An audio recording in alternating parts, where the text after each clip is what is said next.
आई आई आई आई थांब विक्रांत. आजी कशी आहेस तू? थांब. मोनिका, मोनिका, काय झालं? मोनिका.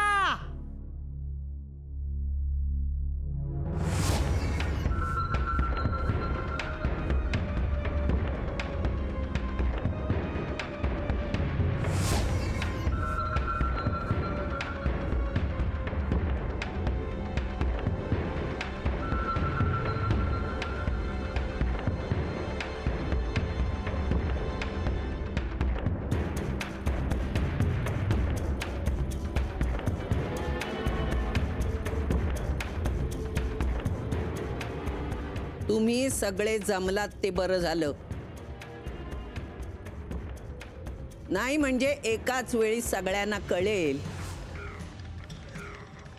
की आपल्या घरात कसल्या प्रकारची लपवाछपवी चालते.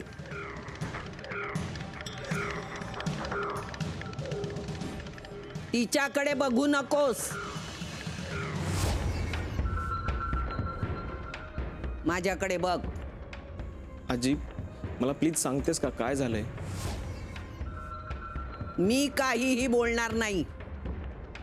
तू सगळं सांगायचंयस. मोनिका किती महिन्याची प्रेग्नंट आहे?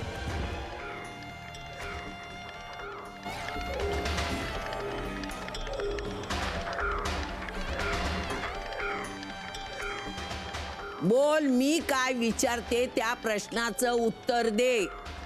आजी आजी मी तुला सगळं समजावून सांगतो, मला प्लीज. या पलीकडे काहीही बोलू नकोस. तू समजावण्याची मला काहीही गरज नाहीये. मोनिका 4 महिन्याची प्रेग्नंट आहे.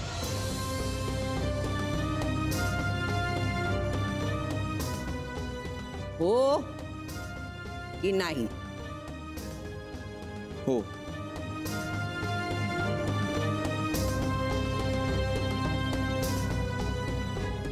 याचा अर्थ तुमच्या लग्नाच्या दिवशीच ही प्रेग्नंट होती.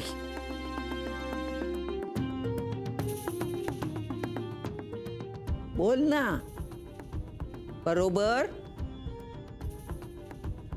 हो.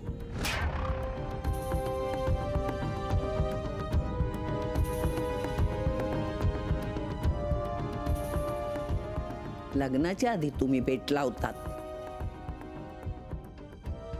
एकदा भेटलात, मग अनेकदा भेटलात. तुमची मैत्री झाली आणि त्यातून काढू नये ते घडलं.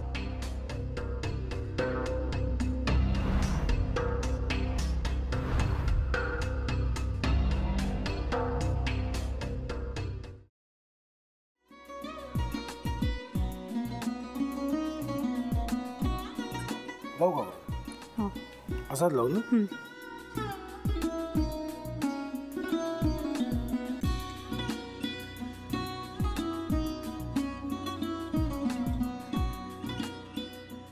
आता काय करायचंय? आता आपण ड्राय स्टफिंग दुसरं काय करणार आपण त्यात? आपण ह्याच्यात मेयोनीज न टाकता बाकीचे सगळे साहित्य टाकायचे. अच्छा, हे सगळं. ऋतू, माझा तर विश्वासच बसत नाहीये. म्हणजे अगं बहिणी आमचं लग्न व्हावं म्हणून किती प्रयत्न करत होती आणि ते सगळं करताना की शिवच्या आम्हाला माहिती पुरवते. नाही, मला नाही वाटत. गौरी खूप चांगली असतो म्हणून तुला सगळं जगत चांगलं दिसतं, पण शिव उगाच बोलला असेल का? त्याच्यावर विश्वास नाहीये का तुझा? शिववर पूर्ण विश्वास आहे मी माझा, पण तो आता हे जे काही करतोय ना, म्हणजे निशा बहिणी समोर त्या राधिका सोबत फिरण्याचं नाटक वगैरे, ते त्याचा काही उपयोग होणार नाहीये. अगं असं कसं म्हणतो? अगं नीलिमा, जतीन भाईंचा कॉल आहे. हो माहितीये. रिसीव कर ना.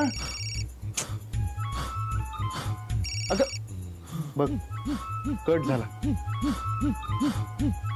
आता तू रिसीव्ह केला नाहीस म्हणून ते मला करतील. अब पुन्हा आला बघ. घे बघू. पण हे एक ना एक दिवस घडणारच होतं. आता मला कळलं तुम्ही 2 दिवस झाले काय सांगत होता ते. बनू हे संकेत असतात आणि हे ठरवून येत नसतात. मी बाहेर तुमची वाट बघते.